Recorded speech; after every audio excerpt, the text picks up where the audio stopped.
Hello বন্ধুরা, আপনারা কেমন আছেন? আশা করি খুব ভালো আছেন। আজ আমাদের পাড়ায় শীতলা পুজো, তাই মায়ের কুলো এসছে। তো যারা জানে না এই মা শীতলার কুলো কীভাবে আসে, তাদের জন্য এই ভিডিওটা করা।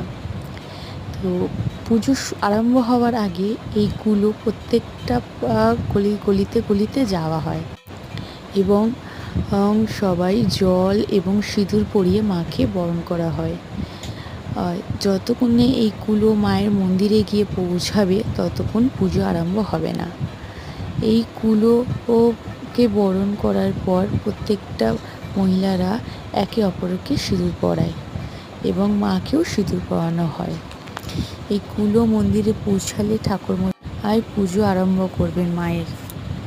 তো কারা কারা জানতে না যে মা শীতলা পুজো হওয়ার আগে এই কুলো বেরোয়, তারা কমেন্ট বক্সে একবার জয় মা শীতলা লিখে যাবেন। আমার এই ছোট্ট ভিডিওটা ভালো লাগলে একটা লাইক করে যাবেন আর মা শীতলা বলে যাবেন।